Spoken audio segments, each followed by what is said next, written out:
Hey everyone, how's it going? Forrest here, again with another installment of my complete analysis of all of J.S. Bach's chorale harmonizations. Today we're looking at Dank, Gott, and Höhe. Sorry, I forgot the umlaut there. Which translates to, while yet the morn is breaking. It's a fairly straightforward chorale, has a couple of quirky chord progressions here and there, but nothing really too much to write home about. I think we're just going to hop right into the analysis. So we start with C major, we end with F major, and we have one flat in the key signature, so I would reckon our overall tonality is F major here, and we're starting on a 5-chord C major. That takes us to F major, F, C, F, and A, which we would be tempted to call 1, but we have this passing E flat here. What's that doing there? Well, I feel this is a case where, even though we're resolving to our tonic triad, Bach is implying that its function is actually secondary dominant, kind of like implying like this is an F7, but the passing 7th is happening between now and the next beat. So even though 1 I think is a totally valid analysis, I think maybe a little bit more of an informed analysis would be 5 of 4. And this opening progression actually is probably the most interesting progression in the whole chorale. You could make an argument that this is a tonic triad, and what's happening on the offbeat is E flat, C, G, and A, which is A minor 7 flat 5 over E flat, which would be a secondary dominant as well. And the reason why I think that analysis might be accurate as well has to do with the fact that if we look at this D on the next beat as an accented non-chord tone, we have C, E flat, A, and C, which is A minor 7 flat 5 over C, which would be another secondary dominant. In this case it would be 7, 6. Did I say a 5? I meant a 4, if I didn't say that already, because A is the leading tone to B flat, and B flat is our 4 chord. But after this set of double secondary dominant functioning chords, we do get a resolution to B flat, F, B flat, and D, which is our 4 chord in the key of F.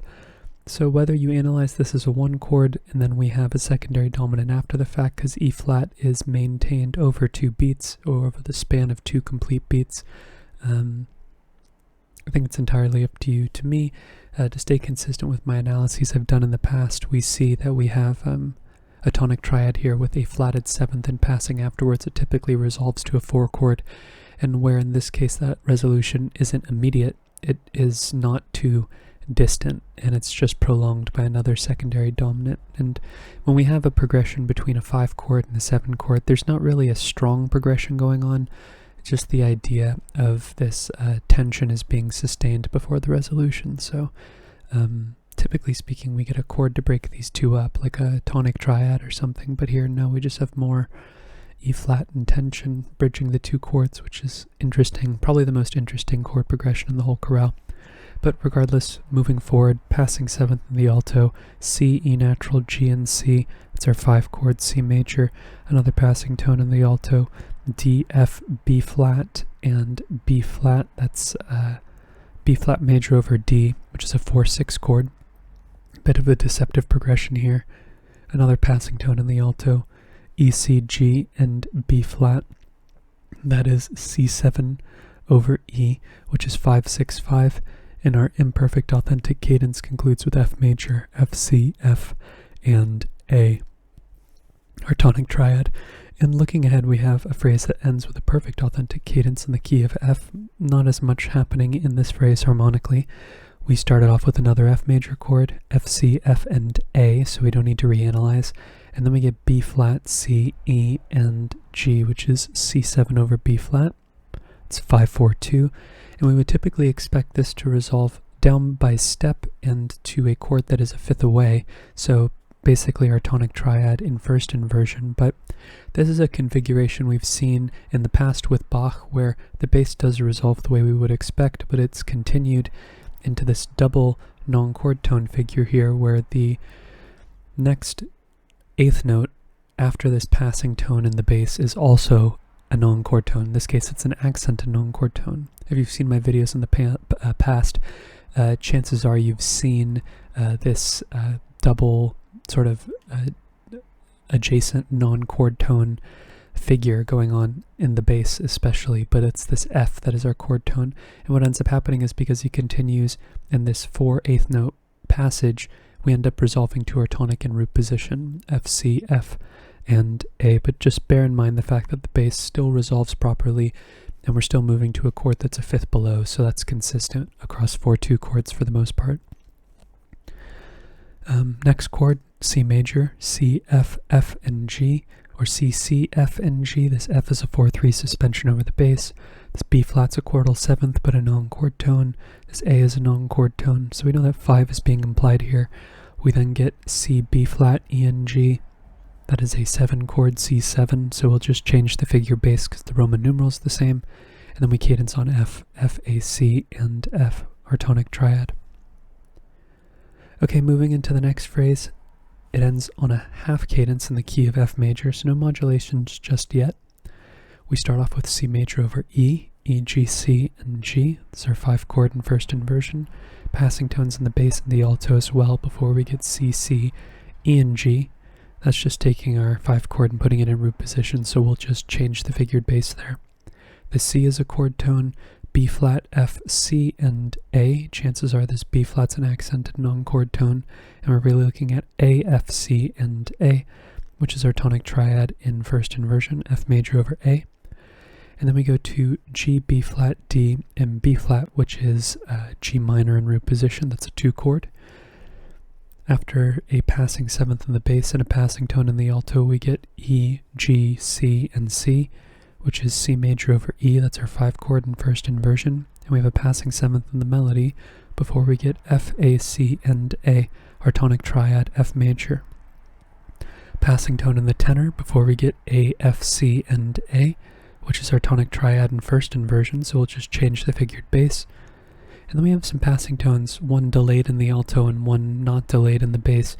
And when we take the aggregate of the notes, we have B flat, F, D, and A, which is a root position B flat major 7 chord, which would be 4/7 in the key of F major. And I think that's significant because the chord would otherwise, it resolves where we would expect it to a 5 chord, C, C, E, and G, or I guess a little bit more broadly, if we would expect 4 to resolve to a dominant functioning chord in this cadential context, and in this case it is. It's resolving to 5. Either 5 or 7 is what we would expect, but still half cadence, fairly straightforward. Also the fifth of the chord is in the melody, which is fairly typical of half cadences in the chorales. But following up this half cadence in the key of F, we get a perfect authentic cadence in the key of C. Kind of an interesting formal and harmonic choice, but I don't think we modulate straight away. There are a couple of beats where we stay in the key of F. It's this B natural that sort of signals us towards the realm of C major. So starting off with the C major chord, C, C, E, and G.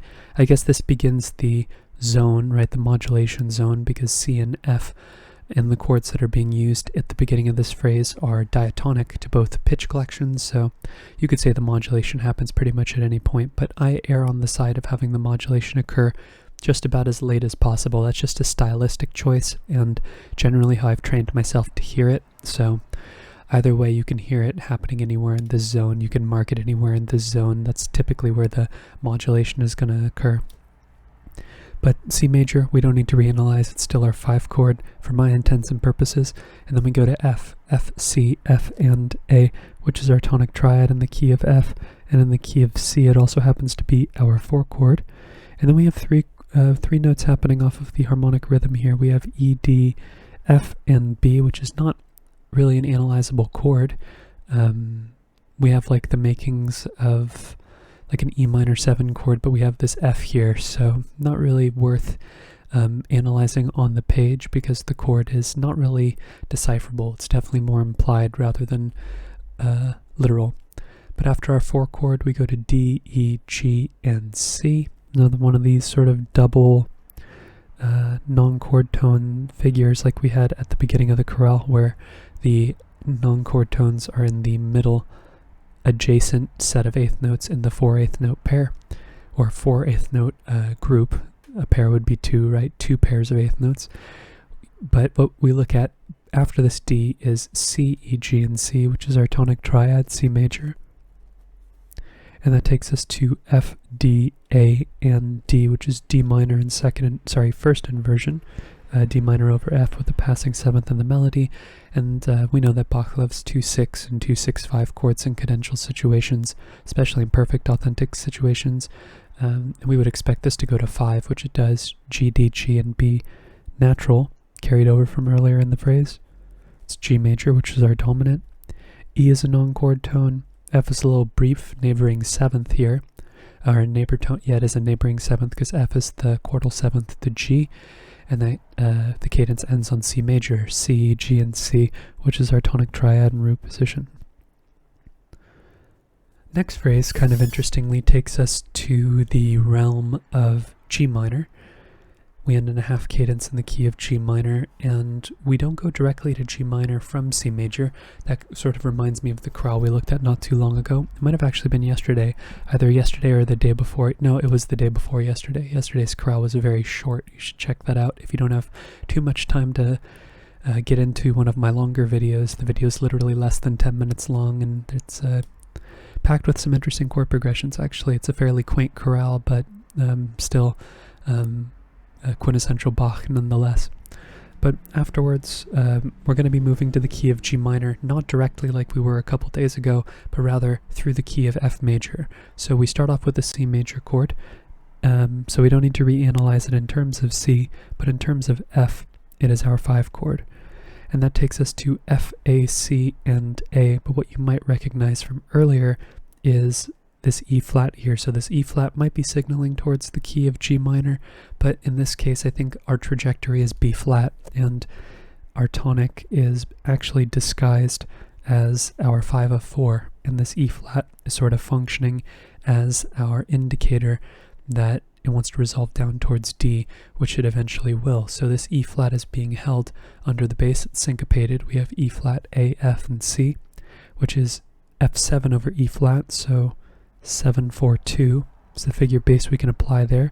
This D is a non-chord tone, and this C very briefly takes the chord and puts it in second inversion and takes away the 7th of the chord. So it's not really super important to analyze, but just know that the C is a chord tone, so that's why I'm not marking it. And eventually we arrive at our chord. So 7-4-2 is not resolving to 4-6 like we would expect it to, but the bass does resolve the way we would expect, and eventually our trajectory arrives on the chord that we would expect, not just because of the secondary dominant, but because of the inversion of the previous chord as well. So 7-4-2 does resolve to 4, just like it does here, but here it's not really a 4-2 chord. It's this idea of the 4-2 chord 5 going to 1 here that we're borrowing from. So 5 of 4 here being hybridized with this a resolution that we see here in the second phrase. So borrowing ideas from two different phrases here. But this B flat chord is going to be our gateway to the key of G minor, or at least that's the way that I hear it. It is now our 3 chord. This A is our chordal 7th, but it's not a chord tone on the beat, so I'm going to mark it as a non-chord tone. And we're then taken to G, A, E flat, and C. This could be 2-4-2. I will mark that there. A minor 7 flat 5 over G. But again, I think Bach is continuing this idea of the double non-chord tones happening on the inner 8th notes here, and it's really this F sharp that is our chord tone, F sharp, A, E flat, and C, which is F sharp fully diminished 7th, which is 7-7. A bit of transitive harmony here. We typically expect 7 to go to 3, but here we see Bach going 3 to 7.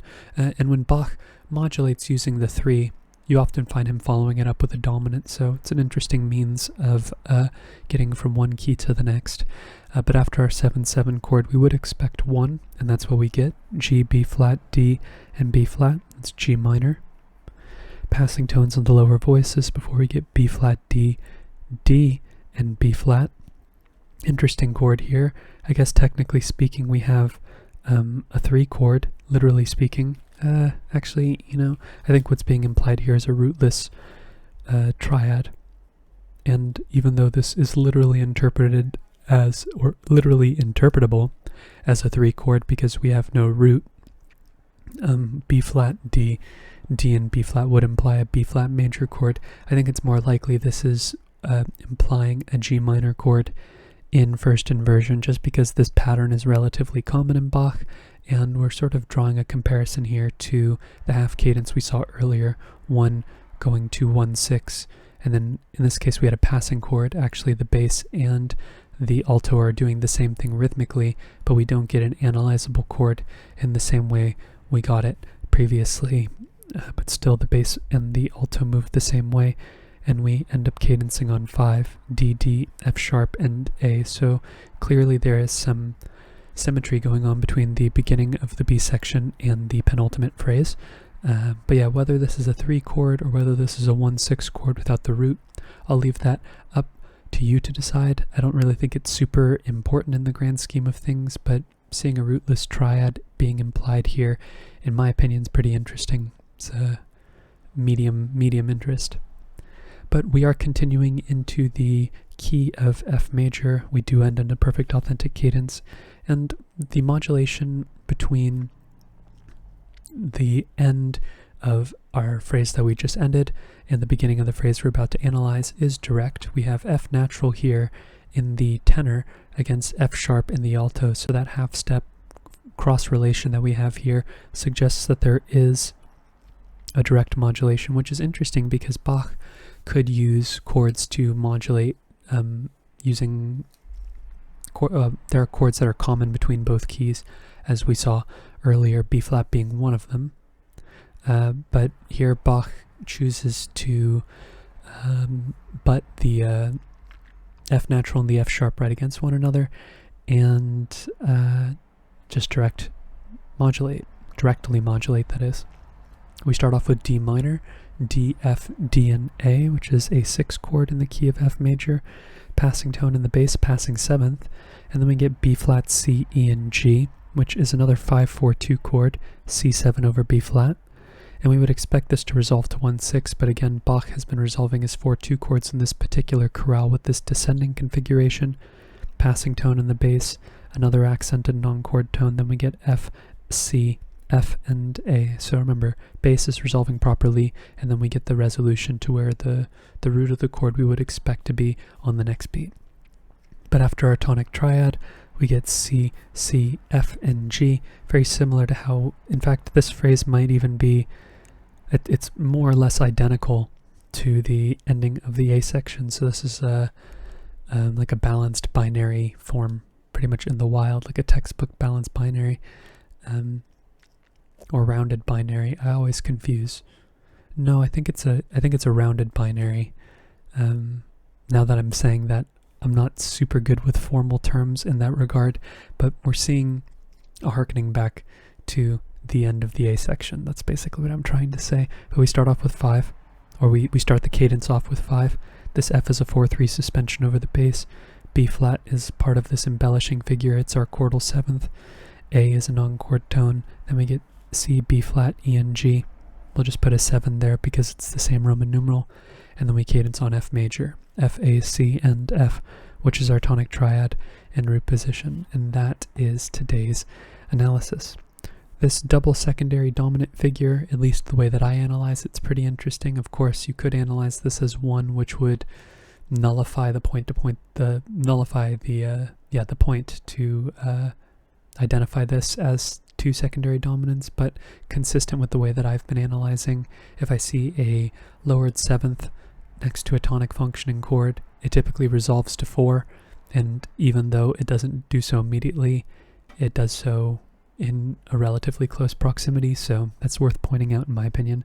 So, and just the fact that we're seeing tonic as 5 of 4 in a couple of different places, like we see it here as well, in a similar fashion to what we saw on the previous, in the previous section, but the first measure, and also an ambiguous sort of rootless, either a rootless triad or an interesting cadential formula here. It's either 1-3-5, which is an unusual cadential formula, or one rootless 1-6-5, which is interesting for its own reasons as well.